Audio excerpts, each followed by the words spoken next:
Number nine. Number nine. Say something. Echo, echo. Ladies and gentlemen. How do you make it go so it really echoes good?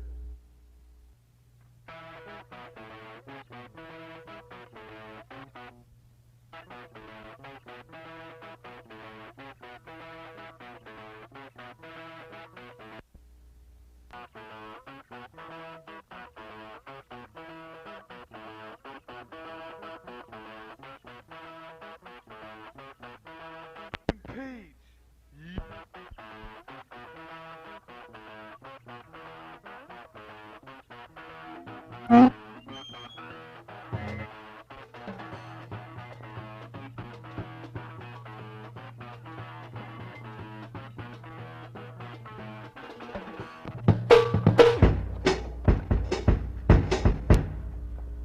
Okay, why don't I play some Sweet Jane?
Hello.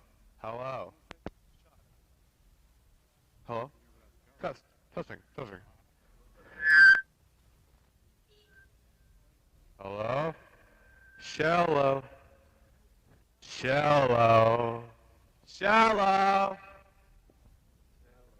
Oh. Mr. President, I hereby impeach you.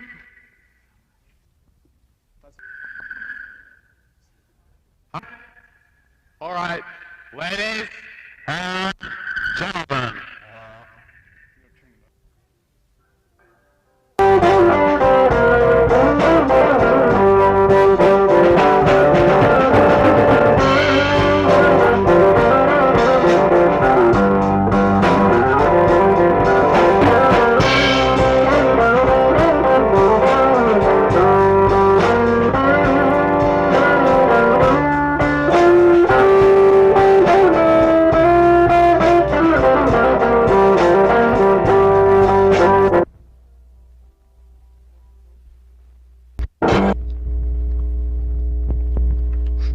What are you doing?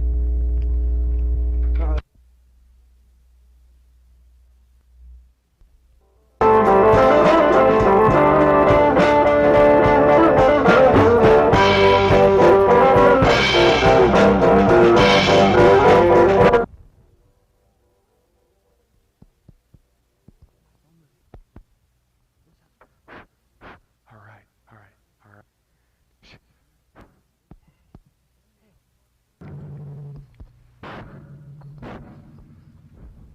Quiet. Shh. Leave it. Low volume. Low.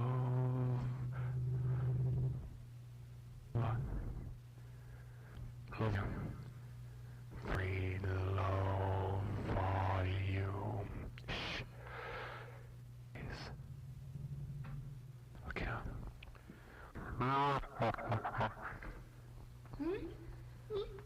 Wait a minute. It wasn't too hot. Is the recording level? No. Okay.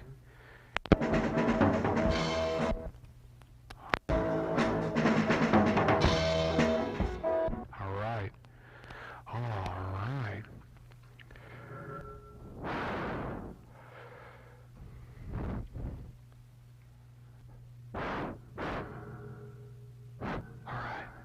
Hey,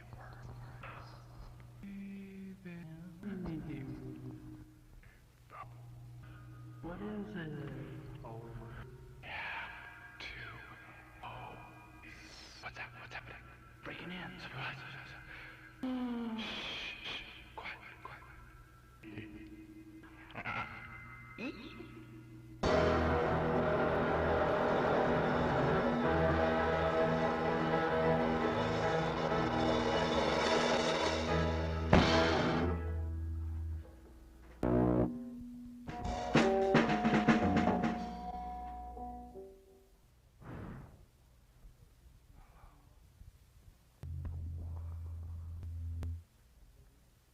David.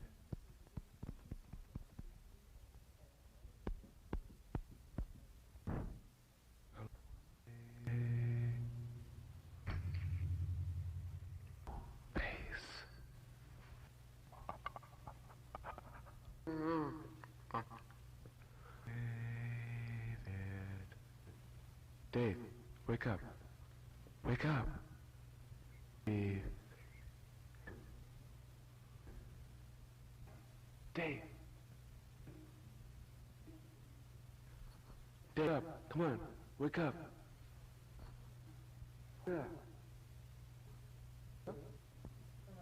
What? Picks you really good. Who's here? You wanna go riding? Or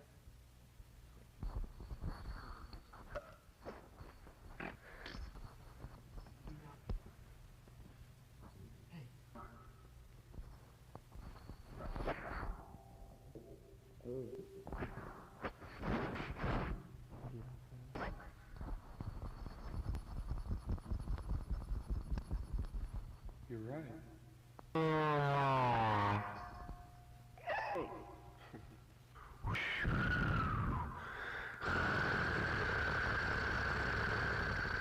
Thank you. Thank you. Ladies and gentlemen, The convention candidates have spoken. Except one. There. I'm Les Lawrence. I got a 73 Mustang.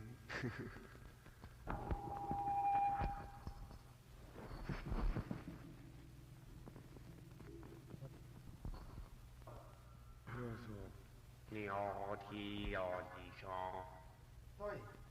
Dave. Yes, what is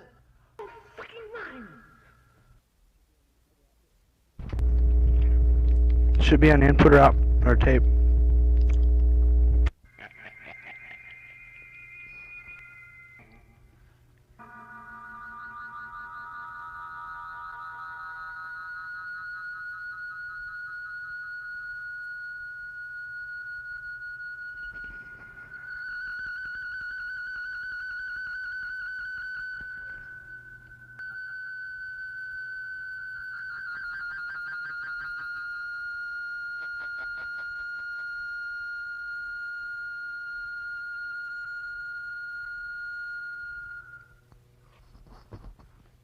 Yes. Okay. let the Prince of Peace.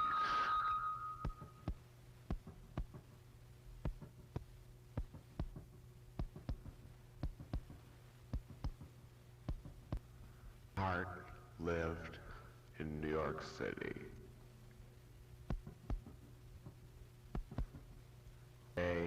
The janitor knocked the vat over.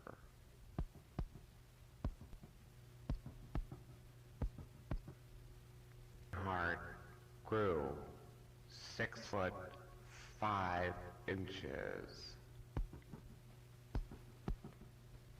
and in search of human blood. Hi, Dave.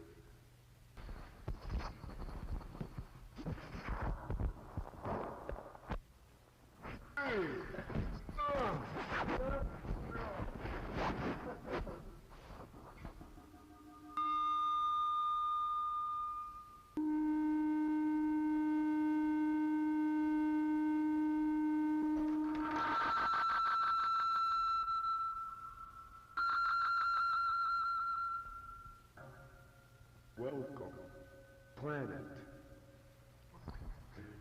Welcome to House of Fear. They may not let me in, Leroy.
quite an achievement.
You're becoming a member of the people. You deserve to play. And to demonstrate your deserving part in the political rally before the ball game starts, the rally during which you march around the field and carry banners and slogans and sing rousing old-fashioned folk songs like the Communist International, and then you get to play baseball. And after the game, another rally. And let's say instead of being an athlete, you're dramatically inclined. You can put on plays if you want, as long as they vilify some evil of the imperialist Western system or glorify some achievement of the people's democracy. And this can apply to Uncle Tom's Cabin, properly presented, you know. And so it was presented. Or let's say you're a journalist at heart and want to write articles for the newspaper. Fine. As long as they have some ideological meaning, as long as they're not just trivia. In other words, if you're like the soldier who wrote the following article, you get paid for it, and you get approved. This was an article that came out that we saw not in the camp newspaper. That was called Towards Truth and Peace. I think we saw this in the Shanghai Daily News, although it was reprinted, and other articles like it reprinted in the New York Daily Worker and the China Monthly Review, the People's World, Pravda, a number of other communist, semi-communist volumes. This was an article written by a PSC in the Army that said, in just not typical PSC language at all, it said, I wish to thank from the bottom of my heart the kind and benevolent members of the Chinese People's Volunteer Army in North Korea for having taken the trouble and effort to teach me to read and write English, because in the capitalist imperialist community of Pittsburgh, from which I come, only the sons of rich capitalists are allowed to read and write English. And then he signed it. And so, since he signed it, we waited for him to come home because we wanted to talk to him about this article. And naturally, we thought, you know, this is something they wrote. It's obvious communist-style language. And we asked him if he wrote it, or did they just sign his name to it. And he said, no, I wrote it. He said, I wrote it myself, as a matter of fact, and they published it. We said, yes, we know.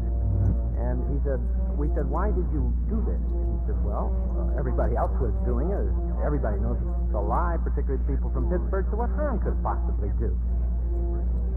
And, of course, the harm that it did was to the 900 million people who don't read anything else and don't have any way of knowing it's a lie, and the other 900 million who haven't yet made up their mind who don't know it's a lie, and to whom this is just one more small weapon in an ideological war which is going on right now, right here, in your house and in your shop. Well, this was the education program. It was a beauty. It didn't include, for the great majority of prisoners, any of the things we'd come to expect. And again, now, I must make specific exception to this generalization, but for 99% of the prisoners, it didn't include the torture that we thought. There weren't any bamboo splinters used under people's fingernails, no toenails torn out. There weren't any narcotic drugs used to make men so dependent they'd do anything for the next shot. Now, there was marijuana smoked in Korea.